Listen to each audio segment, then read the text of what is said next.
Live again, take 3. Sorry guys, I guess my internet's not working as I expected it would. But now we learned some lessons. That's what's important. So this is a little live stream that we're doing end of the year. We didn't have a video for today.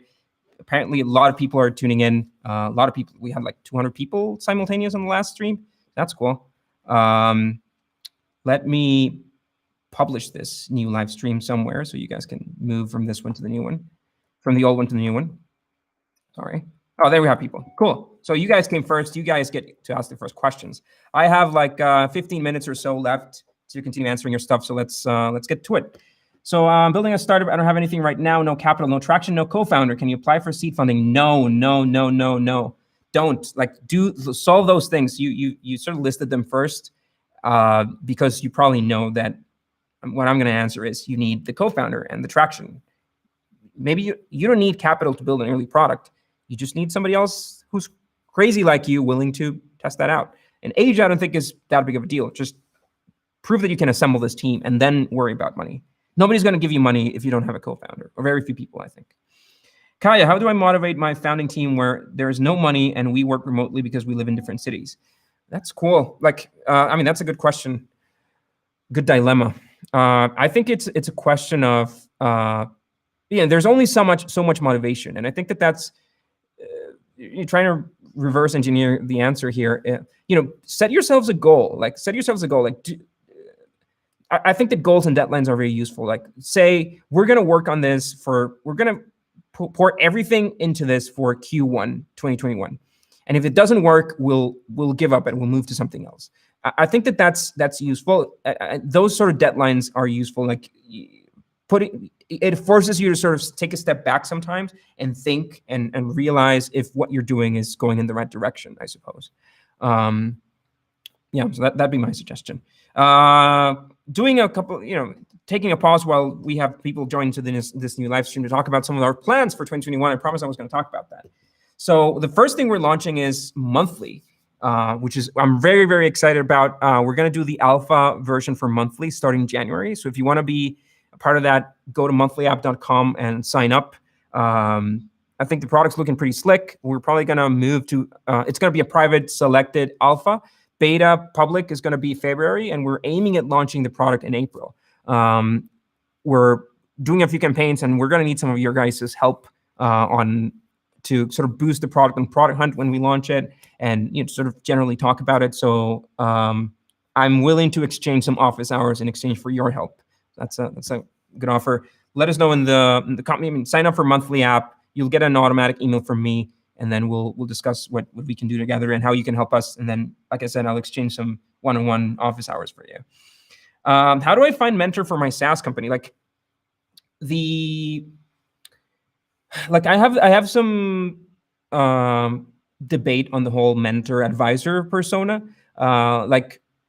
I think that you should surround yourself with smart people, yes, and you should try your best to make that relationship sort of like a friendship, if you will. Like, ask them for advice informally. Like, I do that a little bit. Like, I get a lot of requests for office hours and that stuff, and I just can't get to all of them. But normally, if people ask me like a very specific question via Twitter, I will answer it. My Twitter is Caya here, by the way, if you want to try that approach. But normally, I'll have time to answer that, usually at night when I'm just browsing through Twitter. And I expect that other company CEOs, relevant people that might help answer your question will do the same, right? So I think it's a little bit of a network game, and I think Twitter is the place to do it because it takes very, very little time to answer a tweet, and most of us, even if we're pretty busy, will take time to do that, I guess. And then my Twitter wall gets crazy with questions. That's okay. I'll answer them. I'm not so much work through the end of the year. That's okay. Hey, Caya, my entity. Is the entity in Costa Rica where you have an office and employs a subsidiary of the U.S. corporation? Yes, it is. It's a subsidiary of the corporation. That's how we structure it. So our core company, our headquarter company is Delaware C Corp because of investors and billing and Stripe. And then we have a Costa Rican subsidiary. That's how we do it. Love your videos. What's your take on manufacturing in the U.S., man? Outside of my, I don't know. I don't know what to answer. Not my expertise, sorry.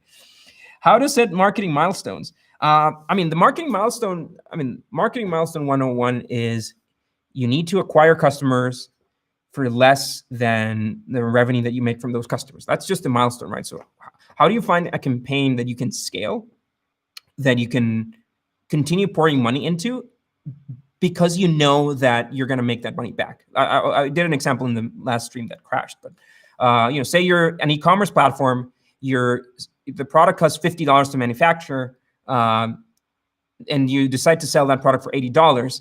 Make sure that your cost of acquisition, the cost of bringing that customer in and closing that transaction, is less than $30, because otherwise you won't have a margin, right? Make sure that your marketing cost is embedded in your margins, so that you can literally, for every $80 sell that you make, you're covering your $50 manufacturing or product cost, and then you're covering your $25 marketing cost, and you still have $5 left. Because if you do that, you'll recover the marketing cost right away, and then you can just continue boosting that budget on and on again. Dude, Divium, come on, man, stop with the spam. I'm trying to answer more questions. I'm not going to answer your question because you're spamming. Does SaaS cost go into COGS? I put my what do you call it?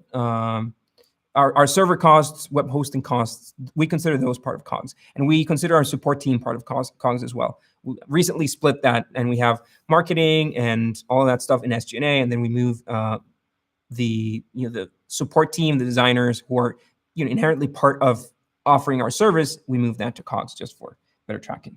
How did you feel after making the Apple video and spending a lot of money on it, I'm assuming, and didn't get as many views as you wish? It really sucked. It really sucked. We were a little bit heartbroken with the Apple video not working as expected. We'd left as a studio, which we are trying to squeeze some value out of more recently. But yeah, it sucked. You do and you learn, right? It's all these experiments. I think the problem was the topic was too competitive. And I think the other problem was we played around with the editing and made it more artistic, short filmy, if you will, with the music. And that was my fault. I sort of directed that. And people didn't seem to like it. So retention wasn't that good. And we just didn't succeed as much as the other videos. That's okay. We learned. All right. As a European, would it be worth to move to the US and then found a startup? I mean, moving to a new country to start a company is weird because you're coming into this country without a network. Is there more money to raise, more investors in Silicon Valley and New York than most European countries? Yes. But at the same, is there more talent? Potentially, yes. More experience? Potentially, yes. But you still have startup hubs like Stockholm, even the UK, where you have very relevant companies and you have very relevant investors. So you don't need to move. There's a balance of advantages of, are you starting a company in a place where you have a network and you have some connections, versus coming in as a new person to a country. We have a interview with Devrim, the CEO of SuperPeer, which is the company we're using these days for my office hours. If you want to book, I have office hours on SuperPeer. Did a call with him because they raised like $8 million on their Series A. And he talks a little bit about that. He's from Turkey, studied in the Netherlands, and then moved to New York. And then, yes, he had to sort of start from scratch, if you will, on the process of building a network. So stay tuned. That interview is coming in January. Hey, Caya, do investors look to the startups adopting blockchain to solve complex problems at the same? That's a good question. Like I said, I'm a believer in Bitcoin, and I'm a believer in the blockchain technology. I just think that you can't apply blockchain to everything. It's not necessarily more efficient. Is it more secure? Probably. Is it decentralized? Yes. But is it more efficient for a company to apply blockchain? Not. I see a lot of companies that are trying to solve things with blockchain, and they could probably solve those things with a more traditional database approach. So I'm not that bullish about that, if you will. And it depends with investors. Like for some of them, it's a red flag. For some of them, it's not. But it depends. I think I don't want to say 50-50, but I think you'll see different reactions from two sides. I don't know how they're split. All right. What else? Okay, I'll answer your question now, Divium. Stop spamming, please. I have a conservative family and they want me to do a job while I desperately want to start a tech business, hopefully a unicorn. How can I handle them? Like, I think that you should have a day job before you start a company. Generally, I've seen very successful founders who are not, who just started a company when they were in high school, literally in high school, and they just never went to college. But for most of us, I think that it's really useful to have a day job, at least for a couple of years, make some money, understand the dynamics of a workplace. Like the workplace dynamic is one of the most complex things that I've had to solve and sort of experience as a CEO. Just making sure that everybody's happy, making sure that they get along, making sure that they how to manage people. I have an archive in my head as to how do I manage each one of my different employees, because some of them you manage them in very, very different ways. And a little bit of that you learn by being an employee yourself, right? So yeah, that's my answer. I think that you ought to get a day job, at least for a few years, couple years, learn the trade, become an expert in something, and then start a company. Yeah, that's my get a moderator. Yes, man. Like, so some thoughts on this. This got really, really crazy. I'm very excited because I just literally, I was on a Tuesday with not so much work. I was about to record some tutorials, and then this kind of blew up. I see a lot of people, a lot of comments. So we're going to do this more often for sure. I'm curious, do you think would you tune in weekly, or would you want to do monthly? I'm curious about that. We will get a moderator. And we'll do better next time without crashes and without skipping around with videos, but we'll do better. Thanks for tuning in. Thanks for the experiment. This was useful. I'll have 5 more minutes for some extra questions. Weekly, monthly. Okay, we'll see. Can you make a forensics video on persons like Steve Jobs, Elon Musk, and Jeff Bezos rather than companies? Oh, like people forensics, like traditional forensics? That's not bad. That's not bad. We're doing a video on the PayPal mafia, which honestly, I had not heard about until recently, which is everybody that sort of graduated out of PayPal. Dave McClure, who founded 500 Startups, was a PayPal person. Of course, Elon Musk. So we have a video on that, which I guess is much more related to people than questions. Oh man, we have like a paid thing. I didn't know you could do that. Honestly, I didn't know. I'll answer your question. We have a startup we'd love to discuss on Instagram. Shoot me a tweet. I'm much more responsive on Twitter than on Instagram. I try to keep my Instagram for like my photography. I'm like an amateur photographer, but I try to keep it to that. So business stuff and startup stuff, shoot me a tweet. I'm at Caya. Caya here is my Twitter handle. Peter Thiel, of course, PayPal Mob. There we go. What do you think about the West way to register your startup? Is that register as in incorporation? I don't know. Let me know. Does Slidebean have an API for developers to integrate? We don't. How to stand out a web and app developer agency in 2021? That's a good question. Like, app and marketing and development agencies. I used to own a marketing agency, like a traditional marketing agency. That business didn't go so well, and therefore I'm a little bit skewed about that, because there's always this balance of profit, and there's always a question of scale. I came across this company the other day called Dev Squads, which does a really nice model around those lines, which is, we did a pitch deck for them. So what they do is they hire developers out of Brazil. They train them, they sort of bring them up to speed into Silicon Valley standards, as they call it. And then they rent out that team as a dedicated team for another company. And they have huge customers in the Valley who need to quickly expand their development teams. They want to go through the whole recruiting process, and they're willing to hire their team. So they form this squad, which is like a product manager, 2 senior developers, and a UX designer, I think. Like that's the basic 4-person squad. And then they charge a few tens of thousands of dollars monthly for that, but it's a subscription you can cancel whenever you want, and it's like a project specific sort of thing. But a lot of their customers are sticking around, than just continuing to use their squad.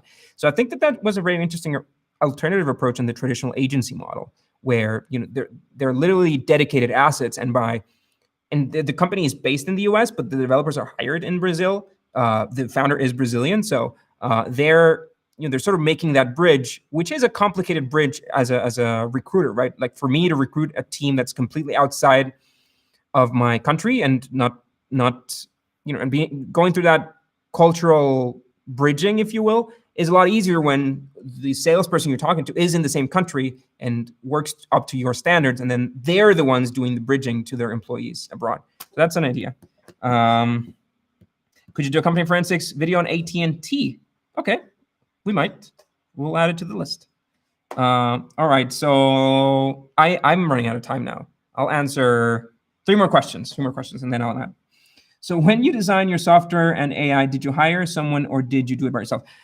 We never, so all the core functionality of Slidebean was built by, functionality was built by Jose, who was our CTO and one of my co-founders.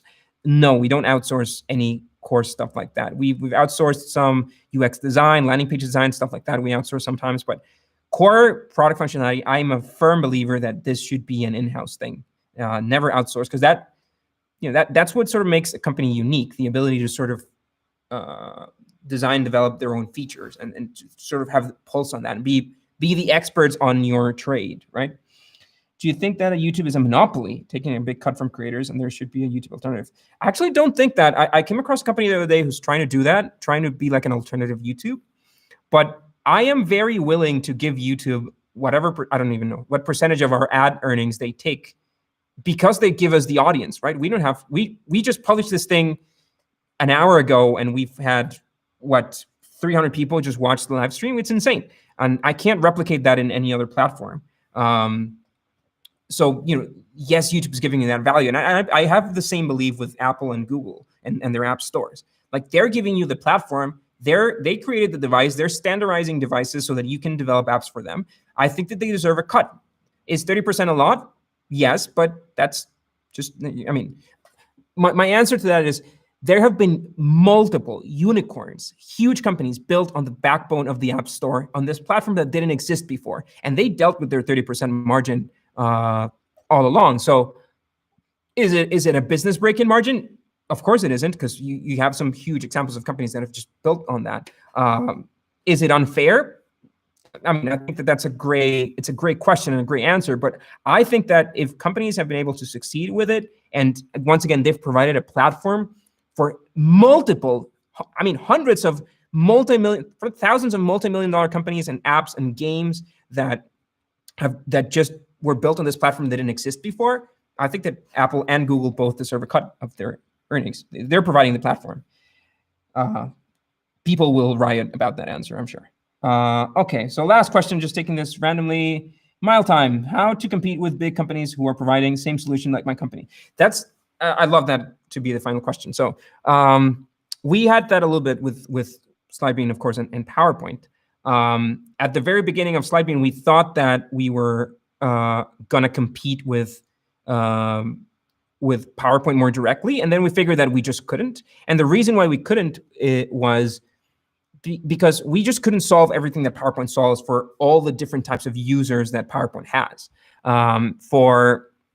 For Slidebean, the alternative, like the way we were able to win, was by becoming niche, by choosing a niche customer and solving a lot of things that PowerPoint wouldn't solve for them. And in our case, ended up being startups, right? So, PowerPoint is just a presentation platform. It's almost free. Google Slides is free. Like, we can't compete against free. We figured that out probably too late, but we finally figured it out. What we can do is just be better at something than they are. And we can't be better at everything for every single customer than a PowerPoint. But we figured that we could be better at pitch decks, because we had some tracking features, because we have pitch deck templates, because we have the financial models and calls with the experts. And like we help people craft stories for pitch decks.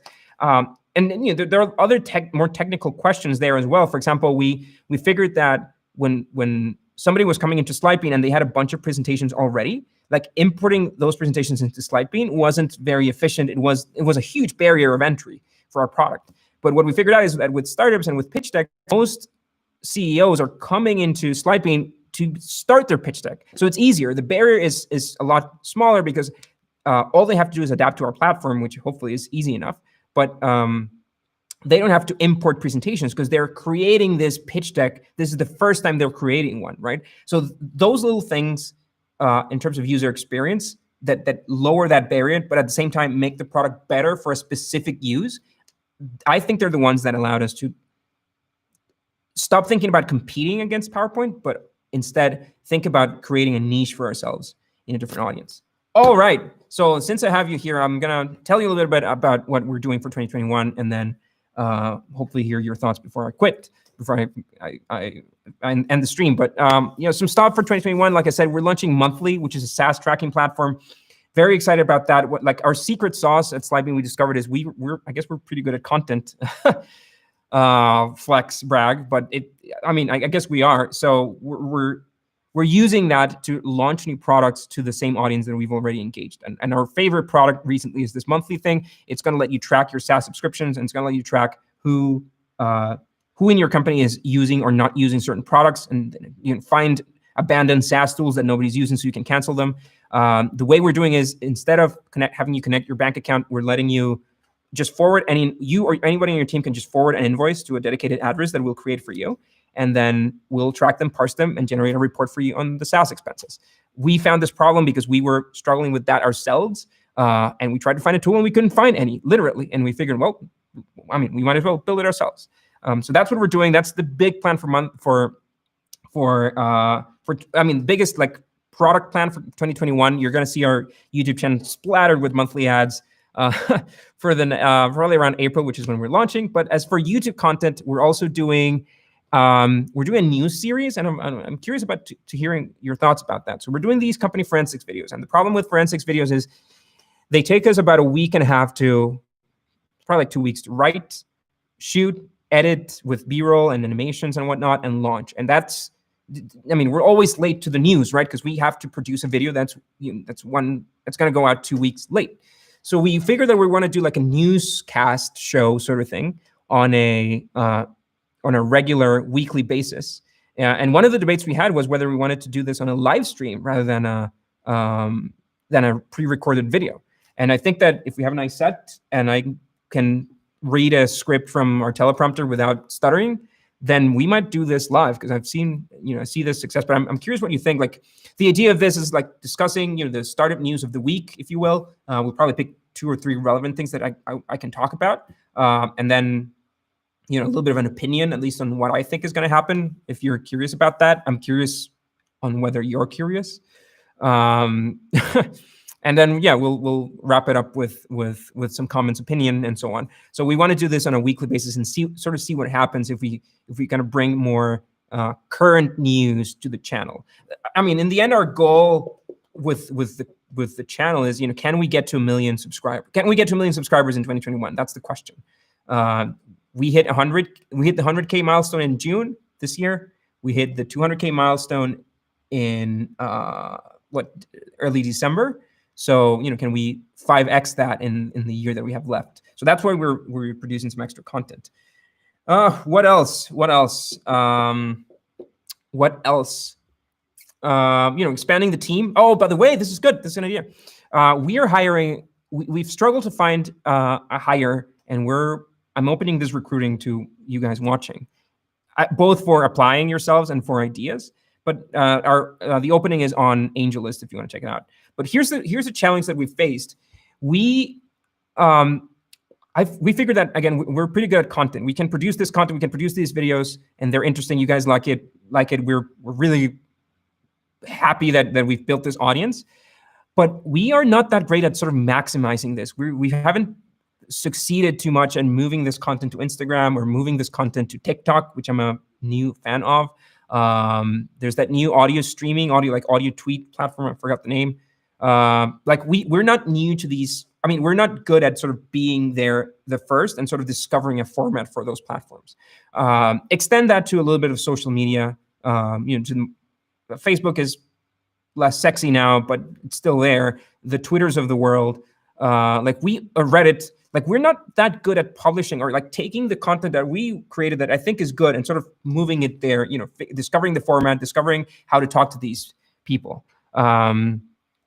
So we're hiring what we think is like a social media manager, or like a community manager, or like a digital marketing strategist sort of persona. But it needs to be somebody who has a deep pulse into the startup world. Who understands who the relevant CEOs to look at, to follow, to develop a relationship with. We aren't that great at that, to be honest. So we don't have time. The marketing team doesn't have any time. So we're recruiting that persona. So if you have, I don't even know what the name of the role is, but if you do, shoot me a tweet, or if you think you're that guy, shoot me a tweet, and we'll look into it, because it's semi-urgent that we hire this person to the start of the year. So using this platform to advertise that. All right, guys, I think that's all I had. I'm just blabbering now. Thanks a lot for tuning in on the live stream. This was very fun. It will happen again. Enjoy your holidays. Congrats on surviving 2020, because it fucking sucked. 2020 really, really sucked. I'm actually, extend this from the team. We're very thankful that 2020 didn't hit us too bad at Slidebean. We had a crazy April, like crazy as in bad revenue, April and May. But after like the news cycle ended, and especially in the States, things went back to normal, and we're actually succeeding a little bit in monetizing new entrepreneurs that have come to become entrepreneurs because of the pandemic. So again, we've had casualties in the team, and it's been painful for a lot of our team members. But we didn't. But on the other side, we didn't have to let anybody go because of the COVID crisis. We kept our team together. I think that we've come out of this experience, this very shitty year experience, stronger. We learned a lot about YouTube and content, and I guess that seeing my face, or getting to talk to you guys on YouTube, has sort of helped deal with the lockdown, I suppose. All right. Bottom line is, thanks a lot for watching, guys. Thanks a lot for tuning in. We are so excited about our YouTube channel. We are so excited about this community that we've created. It's really remarkable. I appreciate your follow, and appreciate your comments and your likes and your subscriptions. It's why we keep producing content, and there's a lot more content to come. Happy New Year to you guys, and we'll see each other next year.